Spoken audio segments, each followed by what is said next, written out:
Kanalıma hoş geldiniz. Şimdi bu videoda KPSS'nin ön lisans kısmına girenler için genel yetenek matematik soru çözümü videosu olacak. Konu 1 ve 2 bilinmeyenli denklemler. Şimdi öncelikle 1 bilinmeyenli denklemlerden başladım soruları hazırlamaya. Sonra da 2 bilinmeyenli denklemlerle devam edeceğim. Şimdi birinci sorum şu. 3x bölü 2 eksi 5 bölü 4 eşittir. Eksi 7x bölü 2 ise x kaçtır? Şimdi burada yapmamız gereken şey bilinmeyenleri bir tarafa toplamak. Şimdi burada 3x bölü 2 olduğu için bunun yanına yani eksi 7x bölü 2'yi eşitliğin bu tarafına artı olarak atıyorum. Eşittir. Eksi 5 bölü 4'ü de eşitliğin bu tarafına yani işaret değiştiriyor. Yani artı oluyor. Artı 5 bölü 4 oluyor. Şimdi paydaları aynı. Üstleri topluyorum. 3x ile 7x'i topladım. Şuraya yazalım. 10x bölü 2 eşittir 5 bölü 4'e.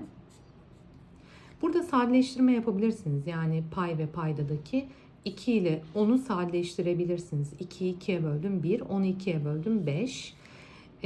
Burada yine 5 ile 5'i eşitliğin üst tarafında pay kısımlarını sadeleştirebilirim. 5 ile de 5'i sadeleştirebilirim. Burada 1 kalır. Burada da 1 kalır. Yani x ile 1'i çarptım x. Dolayısıyla x eşittir 1 bölü 4 olarak bulunur. Diğer sorum. Yine aynı şekilde burada da aynı şey yapacağım. Yani x'leri eşitliğin bir tarafına toplayacağım. Burada 1 bölü x'im vardı. Eksi 10 bölü x'i eşitliğin bu tarafına artı olarak atıyorum. Eşittir 1 bölü 3. Eksi 7 bölü 2'yi de artı olarak bu tarafa attım. Artı 7 bölü 12. Şimdi burası topladığım zaman paydalar eşit olduğu için 11 bölü x oldu. Burada da paydaları 12 ile eşitleyelim. Burayı 4 ile genişletelim. Yani 4 bölü 12 artı 7 bölü 12. Kaç yapar buradan? Yani 11 bölü x eşittir. 4 bölü 12, 7 bölü 12 daha 11 bölü 12. Buradaki 11'leri sadeleştirebilirim. Yani 1 kalır. 1 bölü x eşittir. 1 bölü 12'ye dolayısıyla x kaçı gösteriyor burada? 12'yi x eşittir. 12 olarak bulunur. Şimdi diğer sorularına geçiyorum. Burada da bir bölme işlemi var. Şimdi bölme işlemi nasıl yapıyorduk? Pay kısmını aynen yazıp paydayı ters çevirip çarpıyorduk. Yani 2x eksi 1 bölü 3'ü aynen yazdım. Çarpı dedim. Bunu ters çeviriyorum. 6 bölü 4x eksi 5 eşittir 2'ye. Şimdi burada çarpma işleminde sadeleştirmeler çapraz ve pay ve payda ayrı ayrı sadeleştirilebilir. Yani burada şöyle yapalım. 6 ile 3'ü sadeleştirelim. Burada 2 kalsın. Burada da 1 kalsın. Şimdi 2 ile de yani bu 2 ile de bu 2'yi sadeleştirebilirim. Eşitliğin bu tarafında. Dolayısıyla burada 1 kaldı. Burada da 1 kaldı. Arada çarpma olduğu için 2x eksi 1 ile 1'i çarptığınız zaman yine 2x eksi 1 yapar. Bölü 4x eksi 5 ile 1'i çarpınız yine 4x eksi 5 yapar. Eşittir 1. Şimdi buranın 1 olması için pay ve paydanın aynı sayıyı göstermesi gerekiyor. Sadeleştirince 1 olması için. Yani 2x eksi 1 eşittir 4x eksi 5'e. Şimdi 2x eşitliğin bu tarafına atalım. Burada 4x vardı. 4x eksi 2x oldu. Eksi 5'i de bu tarafa attım. Artı 5 olarak geçti. Yani burada eksi 1 artı 5 daha 4 oldu. 4x'ten 2x çıktı. 2x. Her iki tarafı 2'ye böldüm. 4 ile de 2'yi sadeleştirdim. Buradan cevabımız ne olur? 2 olur. Şimdi burada iki bilinmeyen denklemlere geçtik ki bence bu çok önemli. Böyle soru gelebilir. Şimdi burada iki bilinmeyenli denklemlerin çözümünde öncelikle iki tane farklı eşitlik bulmamız gerekiyor ki taraf tarafa yok edelim. Şimdi şu ifadede burada yapabileceğim bir şey yok. O yüzden bunu olduğu gibi yazıyorum. Burada da şöyle yapabilirsiniz. 4'ü yani şunun altına gizli 1 koyup içler dışlar çarpımı yaptığım zaman bakın burada şöyle bir şey oluyor. X eksi 3 eşittir 4 ile yani x eksi 3 ile 1'i çarptığınız zaman yine x eksi 3. 4 ile de y'yi çarpınca 4y yapıyor. Yani burada 4y'yi eşitliğin bu tarafına atalım. Yani x eksi 4y eksi 3'ü de eşitliğin bu tarafına attım. Artı 3. Şimdi bakın iki tane denklem buldum. Şimdi burada yapmanız gereken ikisini ayrı alt alta yazmak. Yani şöyle 2x eksi y eşittir 20. X eksi 4y eşittir 3. Tamam. Şimdi bana sorulan soruya bakıyorum. Ben neyi bulmam gerekiyor? Y'yi. O zaman benim burada x'leri yok etmem gerekiyor taraf tarafa. Şimdi burada artı 2x olduğu için ben buradaki eşitliği eksi 2 ile çarpmam gerekiyor ki birbirini götürsün. Şöyle yapalım. Yalnız burada eksi 2 ile çarptığınız zaman teker teker hepsini çarpmanız gerekiyor. Şimdi ben bunu altına şunu bir kere daha yazayım. Yani şunu şöyle üstte yazayım tekrar. Bunları da ayrı ayrı eksi 2 ile çarpıyorum. Eksi 2 ile eksi 4'ü çarptım artı 8y eşittir. Eksi 2 ile 3'ü çarptım eksi 6. Şimdi taraf tarafa topladığım zaman artık bunlar sadeleşiyor. 8y'den 1y çıktı 7y eksi y çünkü eşittir. 20'den eksi 6 çıktı 14. Her iki tarafı da 7'ye böldük. 14'ü 7'ye böldük. Y de buradan ne çıkar?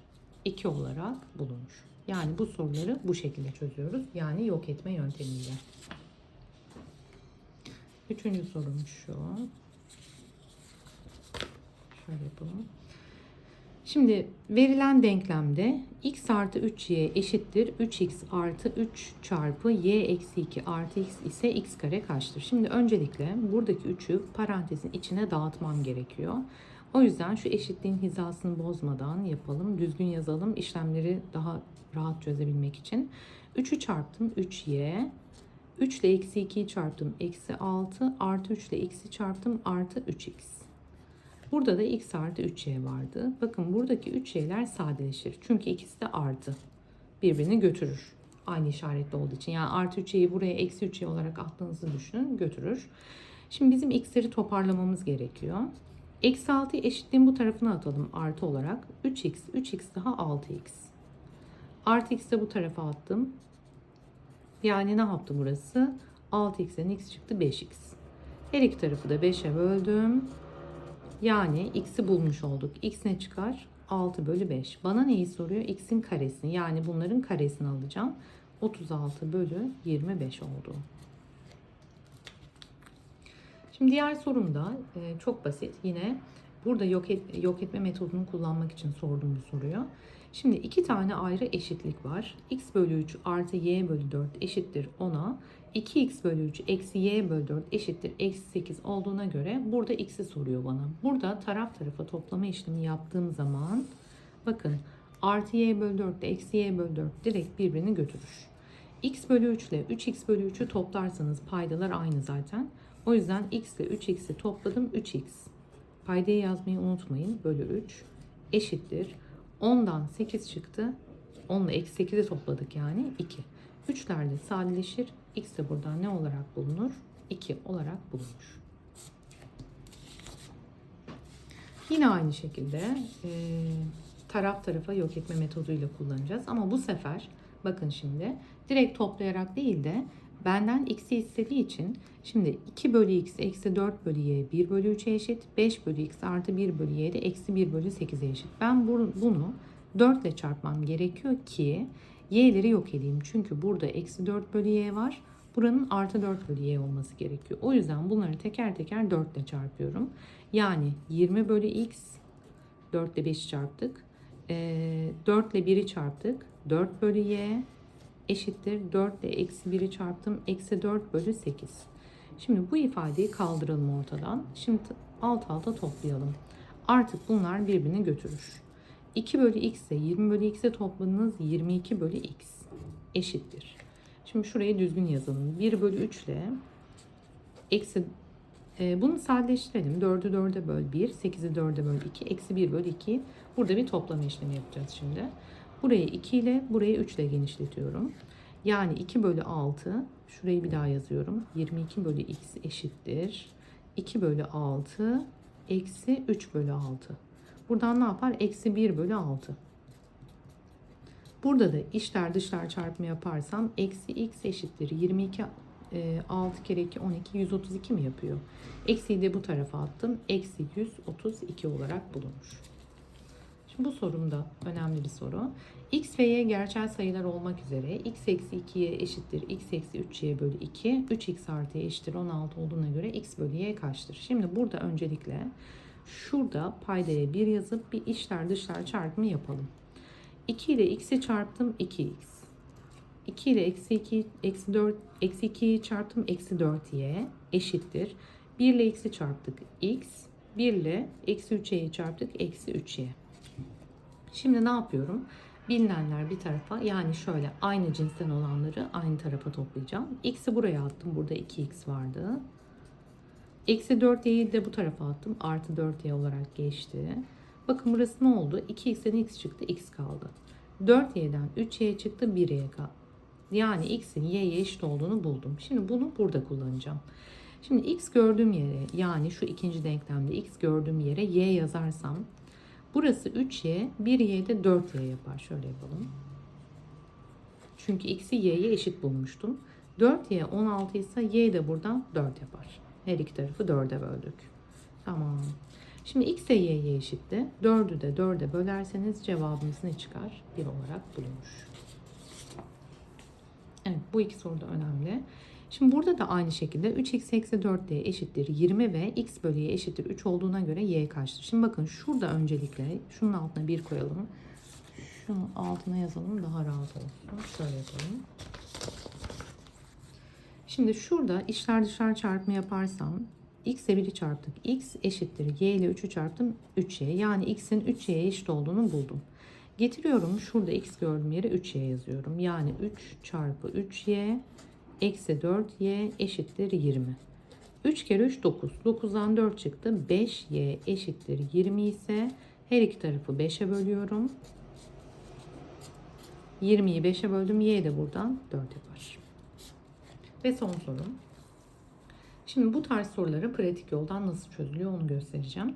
2 ile artı şöyle bir işlemim var. 12 bölü 4 eksi 13 bölü 5 artı 24 bölü x eksi 2 eşittir 6 ise x kaçtır? Yani benim burada x'i bulmam gerekiyor. Şimdi tabii burada payda eşitle tekrar ters çevir çarp falan, onları o şekilde çözmeyeceğiz. Şimdi 2 ile kaçı toplarsak 6 yapar? 4'ü. Şimdi buranın tamamının kaç olması lazım? 4. Adım adım gideceğiz. Yani en dıştan içe doğru. 12'yi kaça bölersek 4 yapar? 3'e. Şöyle bir daha yapıyorum şöyle. Buranın kaç olması lazım? 3.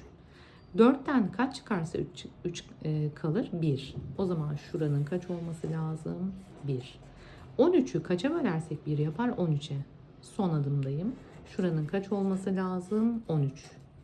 Yani 5 ile kaçı toplarsak 13 yapar? 8'i. Yani şu içinin son geldiğim adımda 24 bölü x eksi 2'nin 8 olması gerekiyor. Peki 24'ü kaça bölersek 8 yapar? 3'e. Buranın kaç olması lazım o zaman? 3. X eksi 2 3'e eşitse eksi 2'yi bu tarafa attım. X eşittir 3 artı 2'den cevabım buradan ne çıkar? 5. Evet, böyle adım adım içe doğru girerek buluyoruz cevabı. Evet, şimdi hazırladığım sorular bu kadardı. Yine bir sonraki videoda görüşmek üzere.